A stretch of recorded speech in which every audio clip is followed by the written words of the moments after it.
Hello and welcome to this episode of Star Wars Universe Podcast. It's Thursday morning, and so we are continuing our conversations about Rebels Season 4, today covering episodes 7 and 8, Kindred and Crawler Commandos, as we move our way towards the end of Rebels, move our way towards Ahsoka, move our way towards all things Star Wars. We'll be right back with myself, Riki and Sarah Hayashi after this commercial break we have no control over.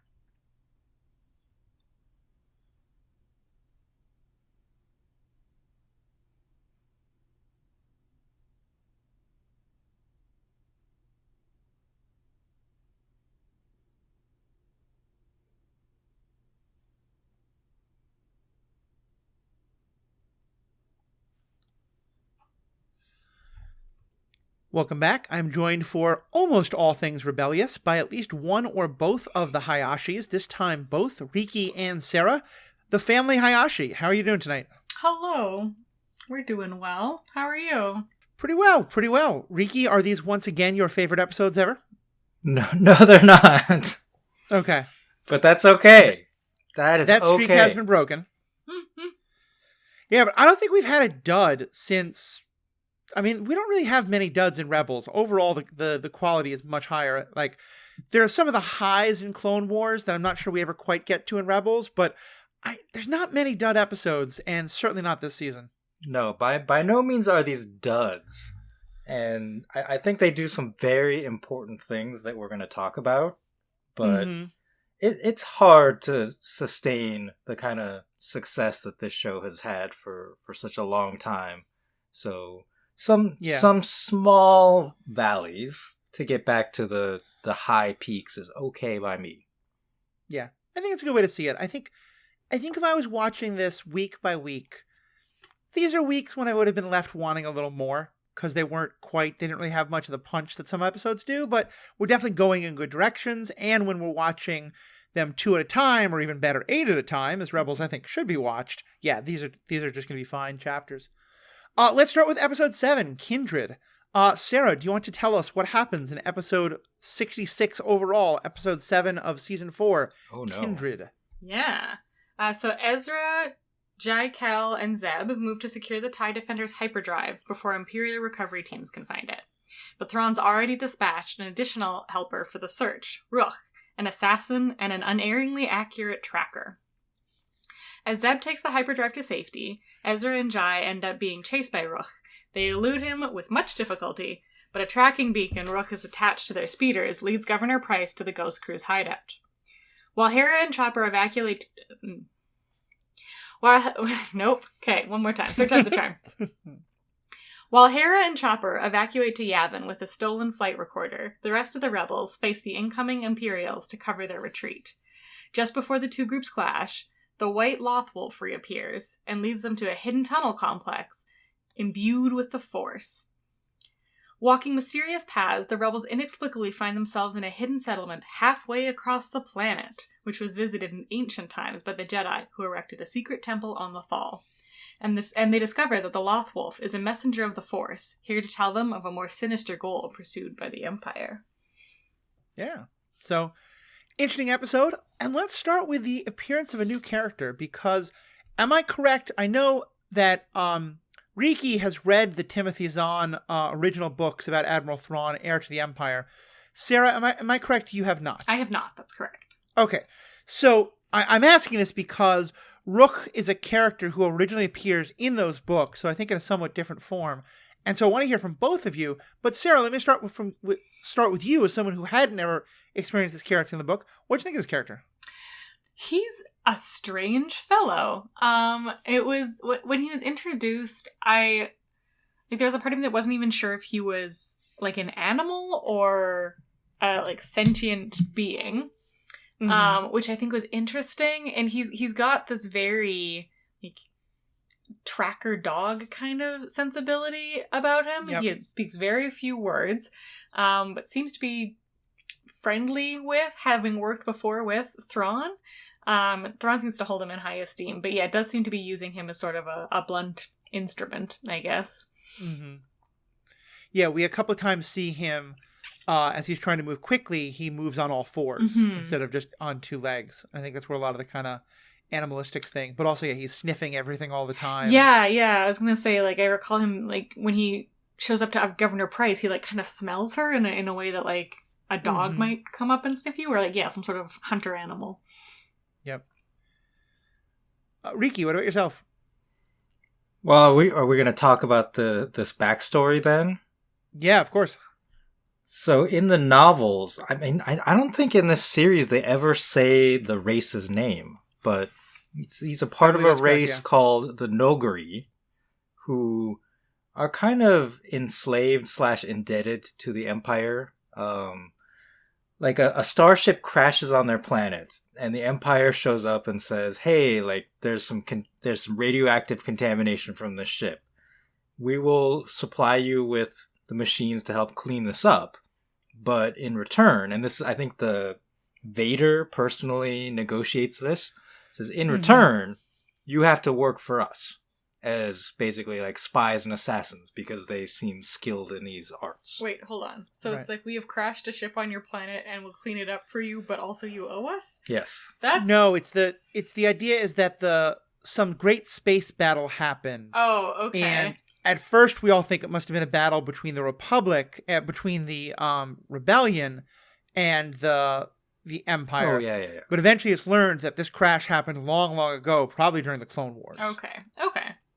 And the secret that ends up being revealed is that the machines, in fact, are not cleaning up the planet. They are maintaining the radioactivity. Mm-hmm. So it's like kind of perpetual servitude by tricking them. Sure. Saying like, we're going to continue cleaning up your planet, but you have to keep working for us. And meanwhile, those machines are furthering the contamination, or at least maintaining it. A government tricking someone into perpetual servitude? No. And shocking. What ends up happening is Thrawn somehow finds out about this and inherits, the Empire's position of servitude.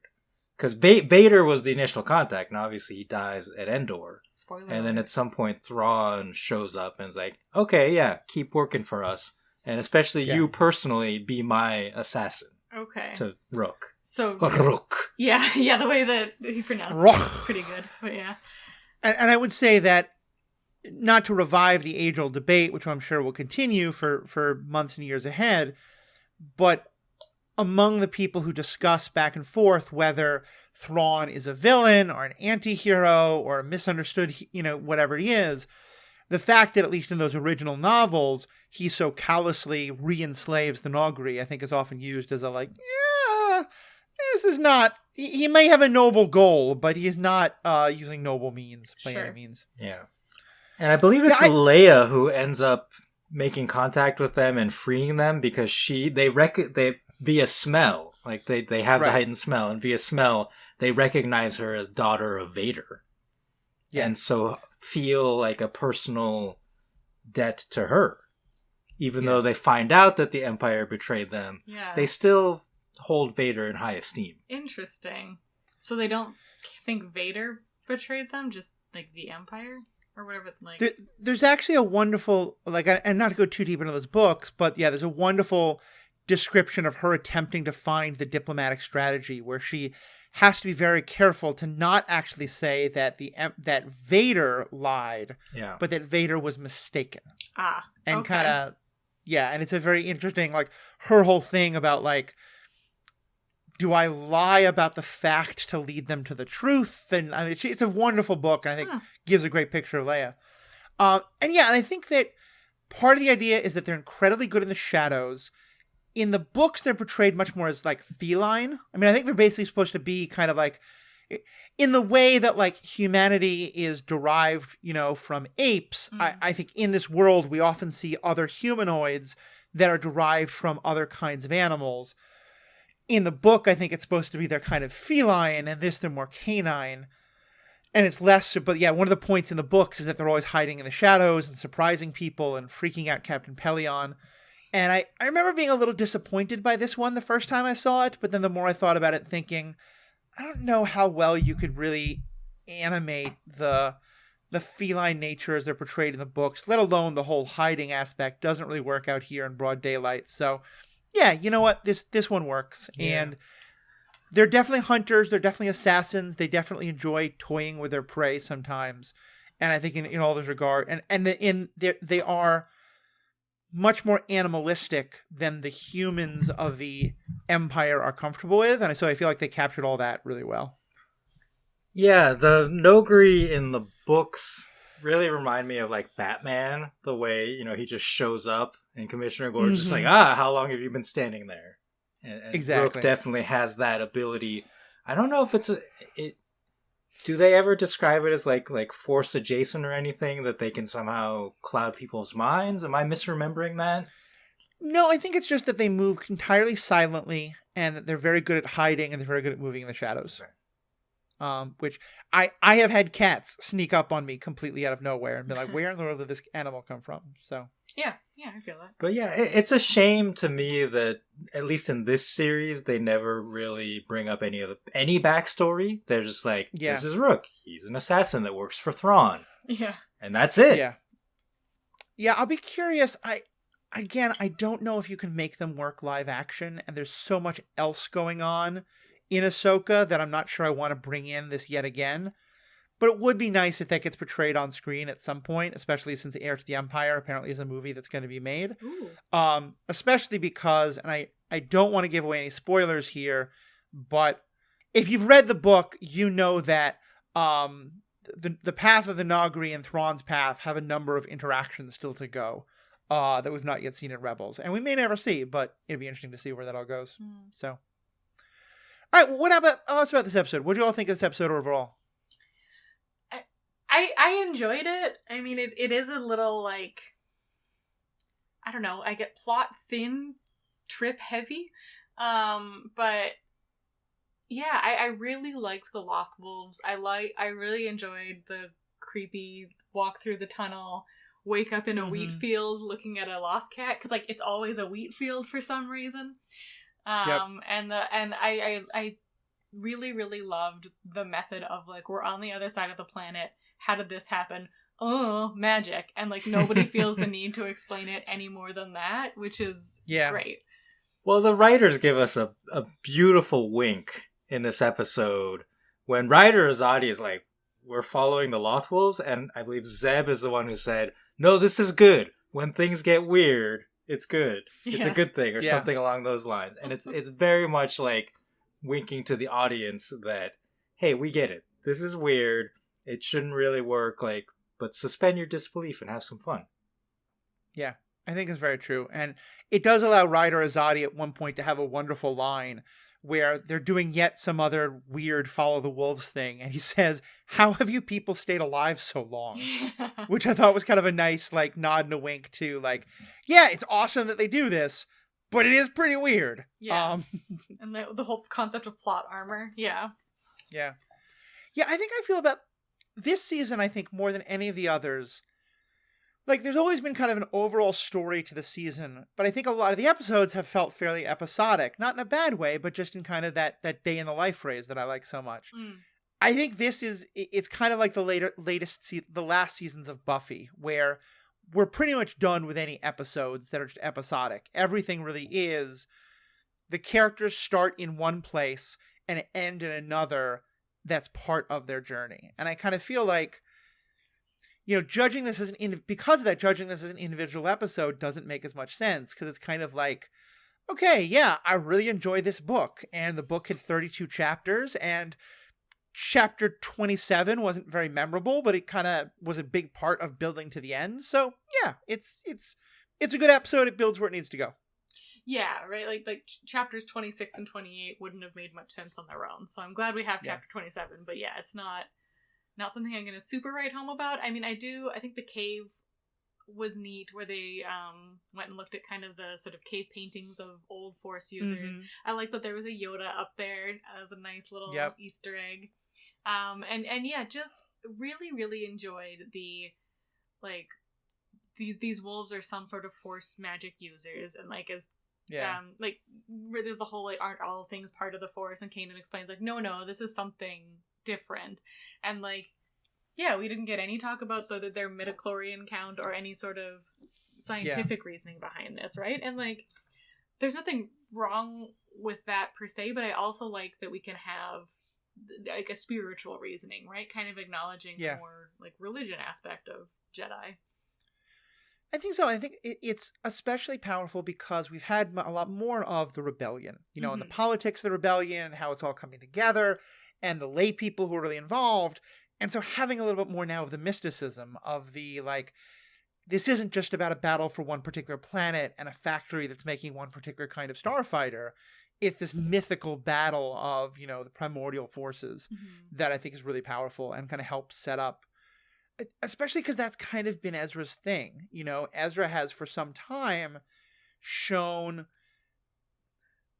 really in a way that I think very few other Jedi have, this kind of control over animals. And not just a, like, can make them do what he wants, but also, like, you know, a connection to them. And that he often listens to them as much as they listen to him. I'm not going to stand for this Obi-Wan slander. Obi-Wan denial. Obi-Wan was good at riding animals. But yeah, no, I agree with what Matthew's saying, that, like, Ezra has this, like, sort of sympathetic relationship with animals. And it's I think it's really cool because he's also not gotten a sort of traditional Jedi education, right? Like, he had, he's being taught by Kanan, who like Kanan himself is kind of like a hippie-ish aspect of the Force, who didn't complete his training. So, right, he's got this more pure, I guess, experience of the Force, like, without these layers of the politics of, like, of the High Republic and the Republic and all that stuff. And I like that leads, it seems that leads to this sort of animal connection as well. I mean, in many ways, this gets more into the picture we get of them from the books, but I think even the movies hint at this a little bit. They both feel a lot closer to Qui-Gon than I think to Obi-Wan or Yoda or some of the others. You know, he often is portrayed, I think, as being much more mystical and in tune with the Force, not as just like an energy, but kind of as, you know, like the spiritual nature of all reality. Yeah. Am I right? Is this the episode where we get some romance, or is that next episode? This episode. It was. We've been getting romance all season. We've been getting attempts at romance all season, and then we do. But I think we get some payoff to that, which I don't think is coincidental, because I think that's another part of the spiritual and the mystical and the ephemeral of it all. Because we get Hera and Kanan having this kind of talk, and Kanan still does feel, it seems like, he's ready to be done. He's ready to feel like that they have done their part, and now they can kind of retire and let other people pick up the fight. And Hera is really like, no, we gotta keep doing this. And you get the sense that there's been some tension between the two of them about this. But it ends with them kind of committing to be on the same path together, to keep fighting the Empire, and with a wonderfully romantic kiss and kind of a swell of music and the rom-comness, and then all of their family kind of like kids. Literally like, I think like poking and one of them is not looking the right way, and so like Ezra pokes him, and they're all looking at mom and dad kiss. Sabine is like elbowing Zeb, like, look, yep, they're kissing. Yeah, it's very sweet. And like, you mentioned the rom-com of it, right? Like the previous episode, I think they were like doing some recon in a back alley and like very close and talking and like maybe just about to kiss, and then someone comes over the radio and interrupts them. And at the beginning of this episode, they're like having this talk about Kanan not sure where they're going to be at the end of the rebellion or whatever, and like again about to kiss, and then Ryder Azadi shows up and is like, hey, we got company.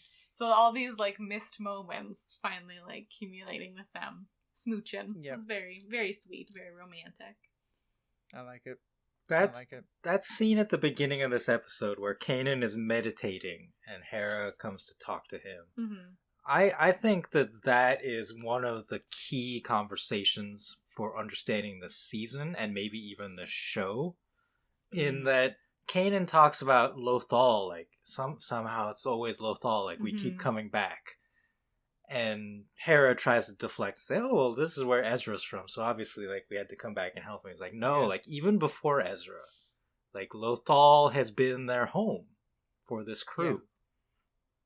Yeah. And I would argue that, you know, to borrow a Marvelism, that Lothal is not a place, it's a people. And in addition to the whole found family thing, this show is about finding a home and fighting for it. Yeah, it's interesting. I think that's very true. I actually thought that you're going to go in a slightly different direction, which is that I think that Lothal is a home, it is a people, but it's also clearly been a locus of mystical power this entire time. Mm-hmm. You know, with all the stories about that the Jedi came long, long, long ago.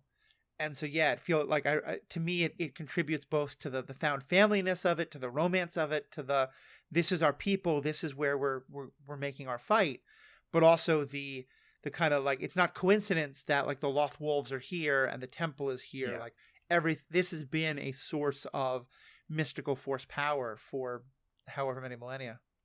Exactly. And it's, when I say like it's not a place, it's a people, like obviously they're going to fight for this planet, for the place. Right. But really, like, it's the way that they've been gathering allies, and this we'll see much more of this as the season goes on.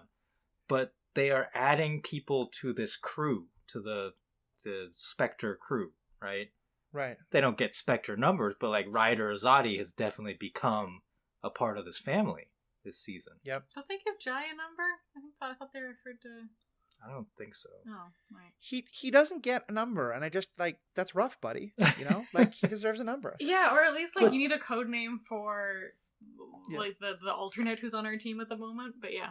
But the fact that also, like, they brought Jai Kell back from, what was that, like, season 2? And he's a Lothal native, so all of these people who live on Lothal are coming around to this cause. I also, I really liked that little speech as kind of like a meta acknowledgement of why we're always back on Lothal. Right? Because I feel like, especially if you think of the original, like, Star Wars Episode 4, it's, like, Tatooine is described as this backwater, backwater place where nothing happens. But everything happens there, right? So having Lothal, setting up originally the idea of Lothal is just some other planet in the galaxy, but then have Kanan acknowledge, like, no, there's something special about this place. There's a reason we keep coming back to this place. I think kind of, that, like, the kind of nowhere places can be special places is, like, a nice little message that I like, but also, like, trust the process a little bit, right? Like... Yeah. It's true. It's very true. I love the addition of Ryder Azadi to this crew, because on the other side, you know, Thrawn is the big villain for the Empire, but Governor Price has been like much more of a on the front type general, like in these situations, like in this episode, and Price and Azadi are both governors. You know, I think she replaced Azadi as governor when the Empire took over, because he couldn't stomach it anymore. So like there's this contrast in like the two people who have been in power in Lothal in this conflict. Yeah, he was and his story goes all the way back to he had fought with the Bridgers, with Ezra's parents, and he was in prison at the same time they were. Yes. That also brings up, I think, another thing that's really interesting, and this kind of goes back to the Rook stuff, but is connected. Part of why Thrawn brings in Rook is that he no longer trusts Price, and not in a like he thinks that she's betraying him. He just thinks she's incompetent and can't get the job done. And I think this is interesting because this is him kind of separating himself from the Imperial bureaucracy. He's like that, you know. Rook is not someone who, well, we don't really know what a connection is, but Rook is clearly not, you know, your average. He's not part of the Imperial hierarchy in some way. He has a direct loyalty to Thrawn. And so that, I think, is another interesting development in terms of, like, how, you know, these different power structure are happening and where everybody fits. Yeah, I was going to say, like, I really enjoyed Thrawn's, like, sick burns against Price of, like, clearly you do need help getting this done because you haven't got it done, so...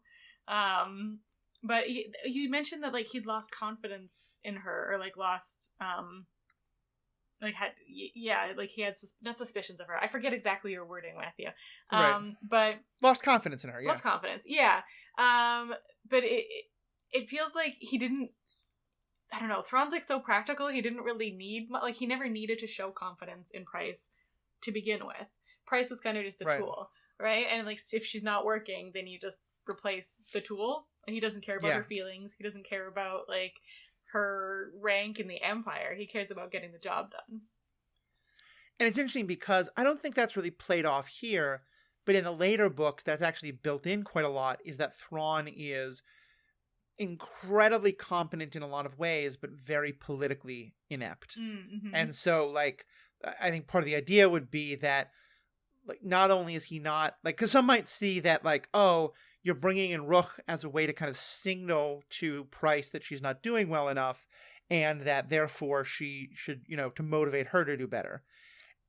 I think in this, yeah, you're right. He's not even thinking about that. I think in some of the books, it would be implied that he just doesn't even know how to think that way, which is an interesting development for his character, and I think is meant to make him be somewhat representative of, like, autism or folks who are somewhere on that spectrum. It raises a lot of eyebrows, I think, because so much of what he's able to do is be very good at reading people. Mm-hmm. So it's kind of like, no, okay. But either way, yeah, I think it's like, I don't think any of, again, all that is written after Rebels, so I don't think any of that's meant to be here. But yeah, it is interesting just to see his interactions with her in that light. Yeah, that's interesting. I think I totally get what you're saying about him not succeeding in politics. Because he's very like it's his way, or there's no other way, because his way is the right way. So why even consider a different way?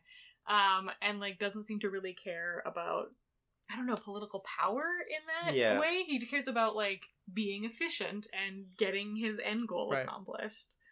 So Thrawn, to me, Thrawn is very arrogant, and he knows that he's right, and he expects other people to know that he's right, and for it to be like very glaringly obvious. So if you don't agree with him, you're wrong, and like why should he worry about people who are wrong? And he doesn't understand or chooses not to engage with people who are wrong, I think, is his issue. And he doesn't spend time trying to convince them. That's like the no politics angle of it, right? Like he doesn't want to worry about convincing other people that he's right. They should just understand that he is and go along with it. And if they disagree with him, like he doesn't really know how to deal with that other than perhaps to appeal to a higher authority, the Emperor, and convince him that he's right. Yeah. I think it's fair. All right. Anything else to say on this particular episode before we move on to the next one? No. I think like the sick burns against Governor Price was the only thing I was going to bring up. And she also returns the favor to Rook. Oh yeah. Right? Like he quote unquote fails once, like to catch the rebels, and she immediately just like needles him on that. Like now we're going to do it my way again because you failed. Yeah, I think whatever Thrawn's intention, she definitely does feel threatened. And I think also just sort of feels like this person doesn't belong here. He's not part of the Imperial structure. Yeah, and very typical like lack of cooperation amongst Imperials, always trying to one-up each other. Yep, exactly. All right, so let's do the second episode. Episode 8, Crawler Commanders. After the fall rebels... Commandeer. Crawler Commandeers. Huh. So we were both wrong, yeah. Commandeers. The Crawler commandeered something. After the Lothal rebels have taken shelter in the ancient settlement, they discover a mining guild or crawler stripping Lothal's surface for raw materials passing by, and decide to hijack it to establish contact with Hera and the Yavin rebel base with its communications. However, the crawler's captain shuts down the vehicle and raises the alarm, and as Sabine works to reactivate it, Kanan and Zeb discover a number of slaves in the hull, among them Vizago, who was sold to the guild by the Empire. Working together, the rebels and the former slaves waylay an incoming Imperial patrol investigating the distress call and prevent the captain from destroying the crawler. In the meantime, Hera, unwilling to wait any longer, inspires Rebel to Command to conduct an immediate assault on the factory where the TIE Defender is being produced, and after communication is established, Ezra's team agrees to coordinate the impending assault from the planet's surface. And then note, this is the last episode to take place in the year 1 BBY, or before the Battle of Yavin. So, this is kind of, we're now very much into, we're only a year away from that battle. We're getting into the final times. Yeah, what do we think? I love Vizago. I love that he was there, and that when initially they come across Vizago is extremely grateful and knew in his heart that the rebels would obviously coordinate this effort to free him specifically, and that Ezra and Zeb are just like, yes, that is why we are here. Cool. And like eventually Vizago figures it out, but doesn't hold it against him. I think that could have like been a moment for Vizago to be like, screw you guys. Yeah. But yeah, and it's just good to see Vizago again. He's a fun guy. Yeah. I really liked it, especially because the first time I watched it, I was like, wait a minute, what? They're kind of writing Vizago as though he is Hondo. Isn't Vizago supposed to just be the bad one? Until I realized what I think they were doing, which is showing that, like, yeah, 5 years ago, when the Empire was just starting to, like, brush up against some of these folks, you had someone like Hondo, and then someone like Vizago, and, like, Hondo was kind of like a lovable scamp. Vizago was just out for his own. But now it's kind of like, A, in the face of the Empire, Vizago really doesn't look that bad. Mm-hmm. But also in the face of the Empire, someone like Vizago is a lot more willing to, like, work as a team and to not be, you know, he's been enslaved. And I think that's it's an eye-opener of, like, yeah, no, maybe you are right that there's this bigger evil out there that we need to fight.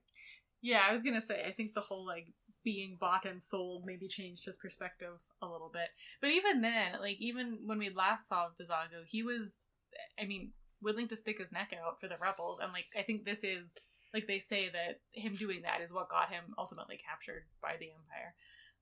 But even just the fact that he was willing to do that, I think shows how much he'd changed, or at least like come around, I guess. Yeah. Or realize that the best thing for him would be to fight the Empire. So maybe he's still doing it for selfish reasons, but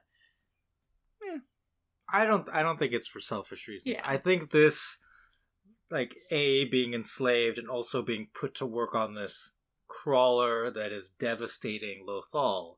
Because Vizago, I believe, Lothal is his home, right? Or is it's at least where he's based out of. So he's lived there for a while. And so I think he is seeing this struggle as not just like some galactic struggle to restore the Republic. Like, he wouldn't care about that. He now understands, like, he's fighting for his home. Yeah. To protect it. It reminds me a lot of how kind of the same thing happened when the Separatists came to Hondo's planet. And all of a sudden he was like, no, this is not cool. I don't want this. And I'll work with the Jedi if I have to. Yeah. I mean, and I guess maybe that's what I mean by, like, a selfishness, I suppose. Like, it's not pure altruism. He's only doing it because it matters to him personally now. But I mean, you've come around. That's fine. I'm not going to be picky about your reasons, your specific reasons for fighting, not being good enough, right? Like, when just the ability to see my selfish goals and your goals are basically the same, so we can work together, and maybe I'll kind of, like, not double cross you along the way. Yes, yeah. You know? Exactly. Yeah. The one thing I noted in this episode is that it's never explicitly said, but the slave captain, the captain of the crawler, is as far as I know, he's another Trandoshan who have been these kind of lizard people who are always portrayed as the hunters, the slavers. They have a long-standing war against the Wookiees because they've been the ones enslaving the Wookiees for some time. And we were joking before, I think on one of these episodes, might have been with somebody else, but about how they're kind of one of the few races that is just never ever redeemed. Like, you know, we get some of the other races always have at least some good person. But I did read a novel recently, I believe it was one of the High Republic novels, where there was like a little vignette of, like, here's something happening in a different part of the galaxy, but it was a Trandoshan cameraman who was, like, helping a reporter, and, like, he did something noble to save her, and the reporter, like, did a eulogy for him about how he was the bravest Trandoshan she'd ever met. So we do have one example of a good Trandoshan, but here we have yet another bad one. Yeah, okay, and, like, were they both Trandoshans? Or, like, because I know that the dude who was down with the slaves was a Trandoshan. Was the captain of the ship also? Because he was, like, some kind of lizard dude, but I don't think he was Trandoshan. I thought so. I guess it was the one down by the slaves who definitely. But I thought they both were, but it's not made clear. I mean, so for people who are listening, just if you don't know who a Trandoshan is, it's Bosk, the bounty hunter, is, like, probably the most famous example. And the foreman they're talking about, like, definitely has that face and body type. Well, I think they explicitly reference him being a Trandoshan too in the episode. The captain, it could be a Trandoshan, but has, like, a much smaller body. Like a chameleon kind of dude. Yeah. That's true, yeah. Maybe so he could be, like, a related species, also reptilian. Yeah. But yeah, I think like you brought up an interesting thing about this idea of like evil races, and I know that like D&D is phasing that out. The whole idea of like this entire race of people are the bad guys is like a weird look. Yeah, and I'm glad to know of the one Trandoshan camera guy at the very least. It was nice. Yeah. I will also note, and I don't think this is supposed to be a reference to the Trandoshans, or even if it's supposed to be like an intentional thing, as well as just like they just want to set up a cool moment for Ezra.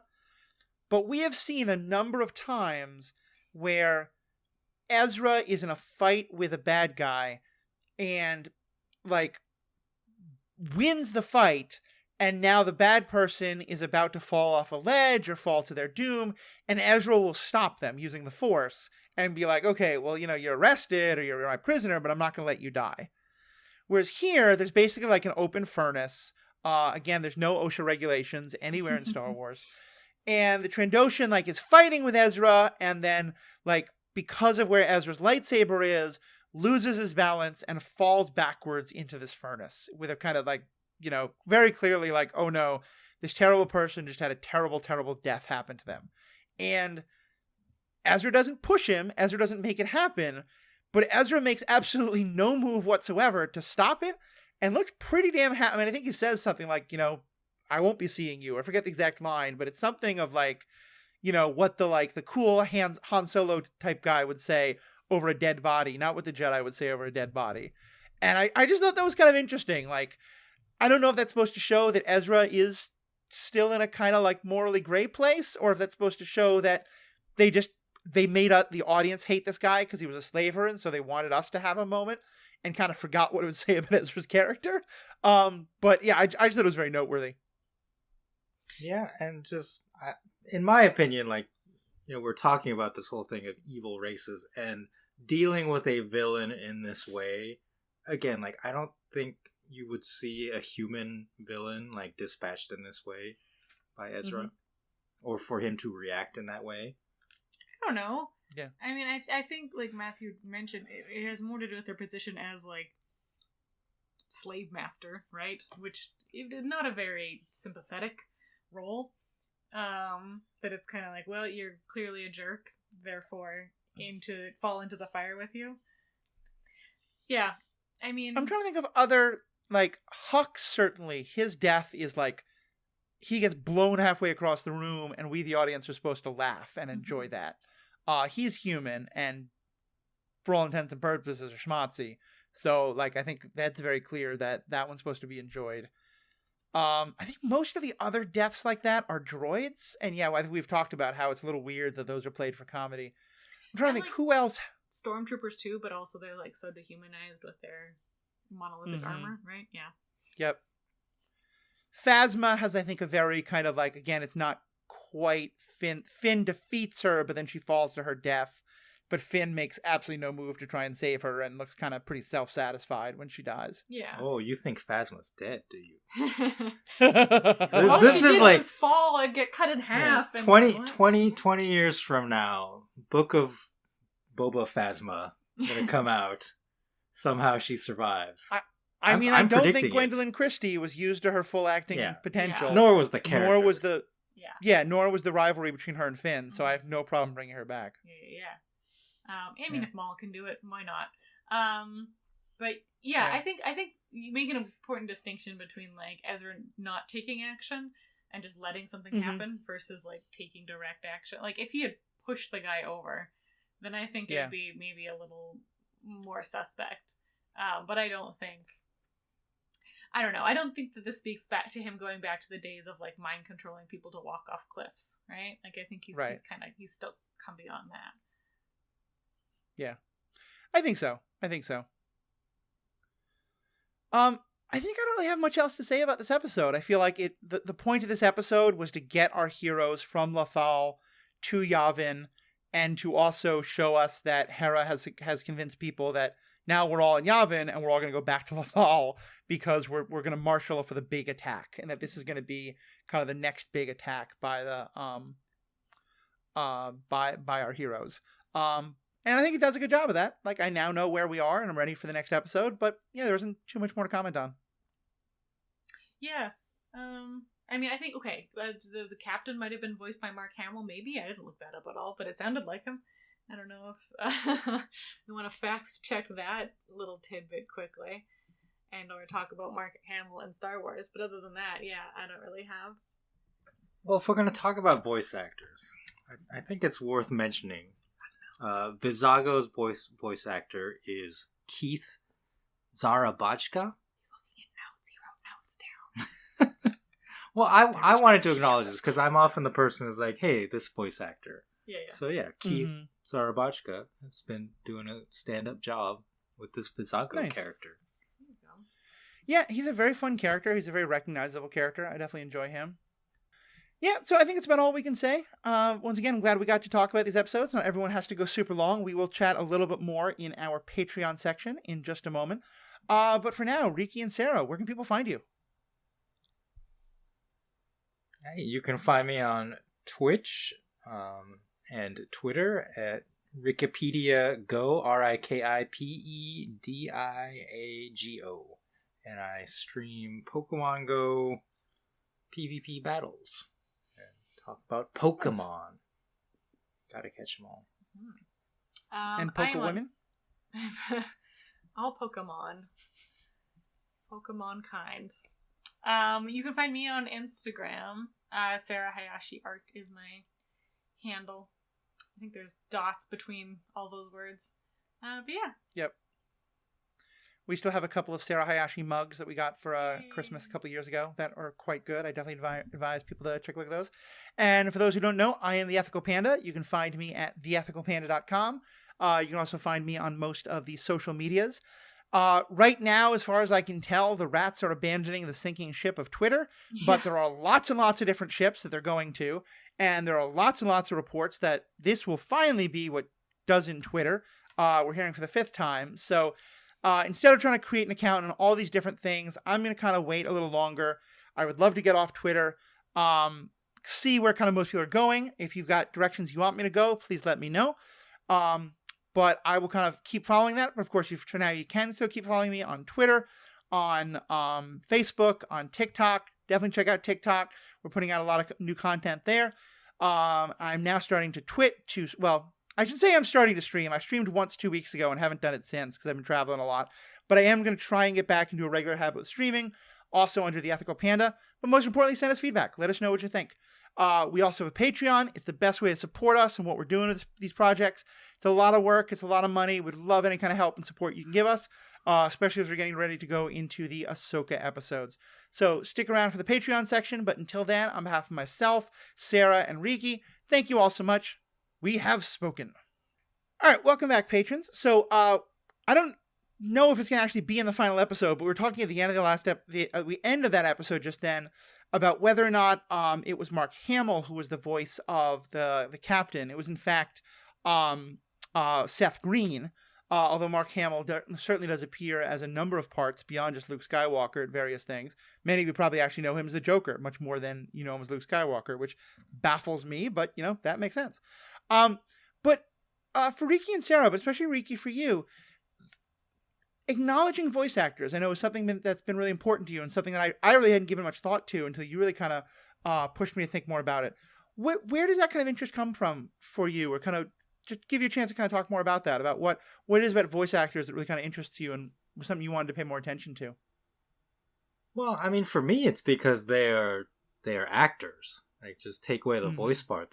They are acting these roles just as much as, when we talk about Mark Hamill, like, he is Luke Skywalker to us, right? Right. Harrison Ford is Han Solo and Indiana Jones again, apparently. But I think these, when it's live action, it's much easier and understandable to make that connection with the performer, and they're recognizable because you physically see them. With animation, often the voice actor, there have been shows now where they have made the character look like the voice actor, whether like the video game, right? Jedi Survivor, Cal Kestis, right, for example, and most of the other characters, I believe. So that that has been something that's been happening. But when you talk about something like Star Wars, like a Trandoshan, you're not going to make that look like the voice actor, obviously.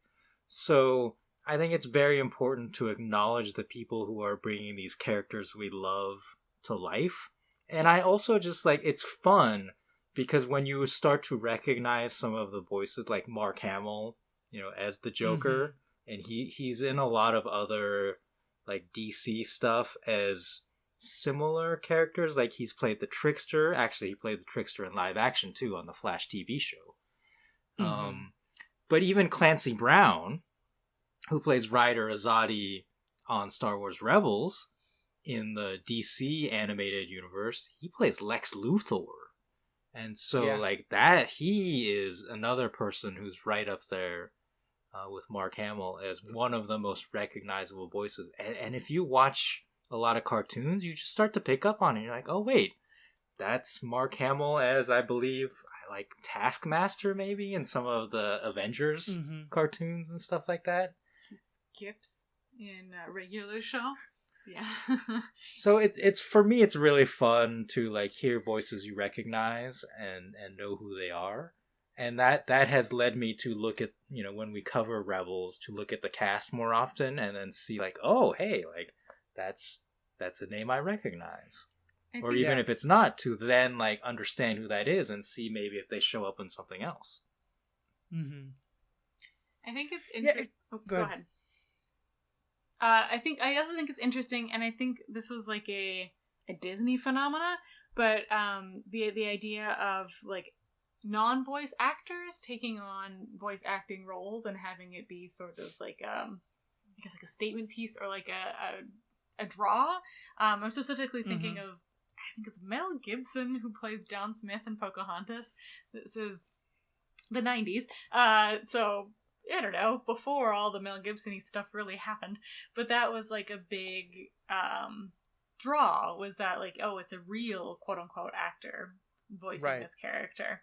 And I know that I'm kind of guilty of it too, where I only really call out voice actors who I think have that kind of novelty of oh, this is Mark Hamill or Seth Green in the case of who the voice actor actually was. But and there are some notable exceptions, right? Tara Strong, I think, comes to mind as a very notable voice actor.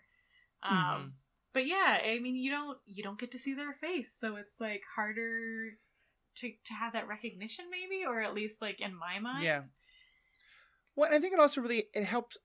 To me, I think one of the real talents some of these people have, and I think Mark Hamill is really high up there.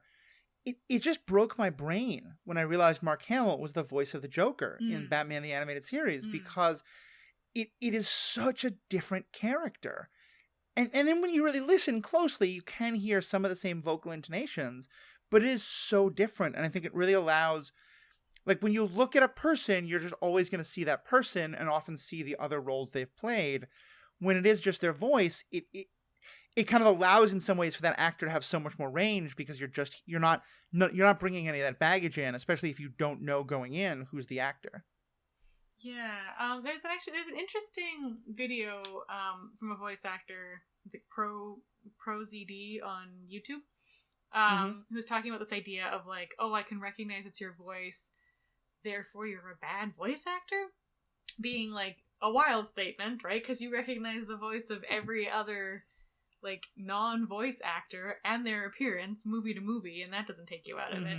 So the idea of what is a good voice actor, I think gets kind of part of it is maybe the ability to change and have this sort of vocal transformation, but also just the capacity to voice act. Yeah, go ahead. But so Mark Hamill. So Mark Hamill does change. The Joker is very different from the Trickster, even though you might think of them as similar characters. I can tell them apart. And then that's very different from another person, Fire Lord Ozai in Avatar: The Last Airbender, right? You can recognize that it's Mark Hamill, or we're is that Mark Hamill? And then we look it up and it is. But he does such a good job of making them all different. And I mean, if we're talking about Star Wars, the king of this is D. Bradley Baker, who does all the clones in the animated Star Wars shows and makes them all sound like different people. Yeah. Yeah. No, I think he really blows it away in that regard. For sure. And I think that's kind of coming around to the sort of point of like, D. Bradley Baker is not radically transforming his voice clone to clone, right? It's just like the acting that is making these different characters, even though he doesn't, like, I think he is intentionally trying to say all of these characters have the exact genetic same vocal cords. Yeah. And so they're going to have the same vocal range in a way that is very different from what Hamill is doing. Let me ask, though, a related question to this, because to me, one of the things I think is most fascinating about this, and part of what got me thinking about it is, I'm trying to pay less and less attention to the Hollywood award shows, like the Oscars and the Emmys and stuff like that. But I always do pay a little bit of attention, in part because I kind of think, like, it is interesting to me to see how much do those things pay attention or not pay attention to sci-fi and fantasy and stuff like that, where I think a lot of really incredible art is being created, but not often being recognized. And in Across the Spider-Verse, which, have you all seen that movie? No, not yet. Okay. That's the new no one, spoiler. right? Yeah, no spoilers whatsoever, but there are some incredible acting jobs.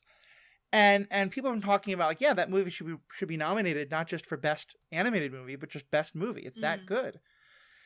And it got me thinking about, so what does it mean to be a best actor? Because the voice of the character is obviously a big part, but so is the physicality. So is how the character carries themselves.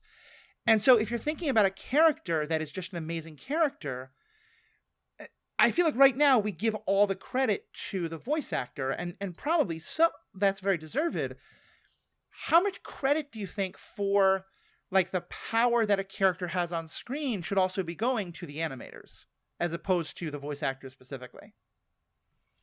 Yeah, I mean, that's a great question. And especially because, like, it's probably not one animator, right? It's probably a whole team of extraordinarily underpaid animators who are, all working on this character. So then do you chalk it up to the character designer? And, like, this is a really interesting conversation of, like, who is the ultimate, like, author of a piece of art, right? And I think fundamentally it's not one person. It's always, like, a team effort, even if it's like you think of more traditional fine art of, like, a painter, right? It's not just that one guy doing the painting. There's like a whole team of background people, sometimes even a whole literal workshop of background people doing the actual work. Yeah, I don't know. Tricky stuff. Deep philosophy stuff. Almost like that's what you're Sure. I mean, like, this even applies in a live action performance. Yeah, exactly. I heard an interview from Tom Hanks, and he was asked, like, when you are filming something, can you tell that it's going to be good? And he's like, no, absolutely not. Because the actor goes in and does, like 20 takes of one scene, and the director, like, gives them direction to try different things, and Tom Hanks doesn't know which one is going to make the final cut. Right? Like, a lot of that is up to the director and the editors to piece it all together. So, yeah, like, those people are adding to the performance by choosing select cuts, for example. Yeah. Right. I think it just, like, it speaks a lot to our sort of, like, hierarchy of art forms as to, like, what we consider, like, best picture, right? And the idea that it's like, a corner case if it's an animated movie, because that's not a real picture, right? A real contender. It has to be, right? Like, I think Beauty and the Beast famously won, like, best picture, but like, is at least nominated. Yeah. I mean, like, this past year, Everything Everywhere All at Once was obviously, like, very personally meaningful to me as an Asian American, but as a fan of, like, science fiction and fantasy and all that, like, the breakthrough of this genre of movie winning Best Picture, I think, is also very important for the industry, and for people to acknowledge, like, this was art. Yeah, or, like, because like, sci-fi often gets, like, relegated to those. And I remember feeling that on so many levels, down to even where, when Jamie Lee Curtis won the award for Best Supporting Actress, frankly, I thought that both the other actress from Everything Everywhere All at Once and also Angela Bassett from Wakanda Black Panther. Forever, Wakanda Forever. Both of them I thought were better than Jamie Lee Curtis, but also in a weird way that was its own genre. That was kind of like a lifetime achievement for her work in horror movies, which had never really been acknowledged. And that, I mean, gets into all the stupid politics and stuff there. But yeah, I think it's an interesting thing because, like, you know, I think that the voice acting is so powerful, but how do you separate that from the animation? But the same way, like, okay, you say, oh, this actor played this villain so well. He was so menacing. Okay, but how much of that is due to the costume and how much of that is due to the cinematography and the lighting and all this? And so, yeah, maybe the answer is that we have awards for those other things as well. And so the acting part is the voice acting, but we also say for the animator of different characters and things like that. Yeah.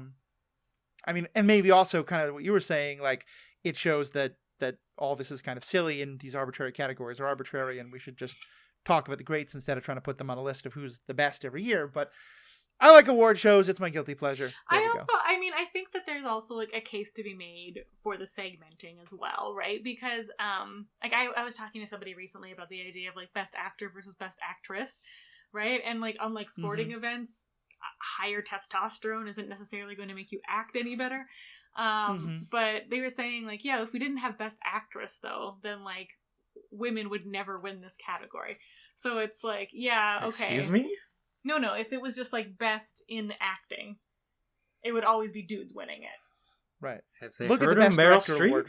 How she hasn't, how many awards has she actually like gone for? Anyway, yes, Meryl Streep is like a good corner case, but also like the number of women who have won best actor, best actress in movies that were not in the top 100 in revenue that year is very high. Because there's a best actress award, we have to pay attention to the women in the best roles, of which there are always very few. I think I understand what you're saying. Yes, not saying that like women are shitty actresses. Okay, not at all. They are Society they are not getting appreciate the roles that would get the recognition, or like that. Just like, I mean, it's the whole affirmative action just being struck down too is kind of like an example of why we need these like distinct categories. Otherwise, you just never look into those categories and you ignore. But at the same time, we now have a number of very talented actors who are non-binary. Yeah. And like, which award do they get? Yeah. Like, that's a real question. Yeah, no, there like needs to be, I mean,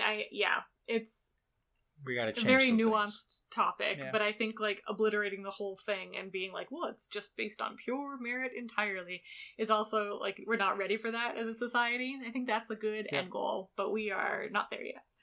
I want to go back to Mark Hamill. Yes. Where we started, because I think it's so important to acknowledge that his career after Return of the Jedi just stalled, right? Like, he was one of those unfortunate people who got typecast, or like people could only see him as Luke Skywalker, and he didn't get that much stuff. Like, I remember seeing him in some like TV movie called Earth Angel, and it was not a very good movie. I'm like, wow, this is Mark Hamill. This is like late 80s, early 90s.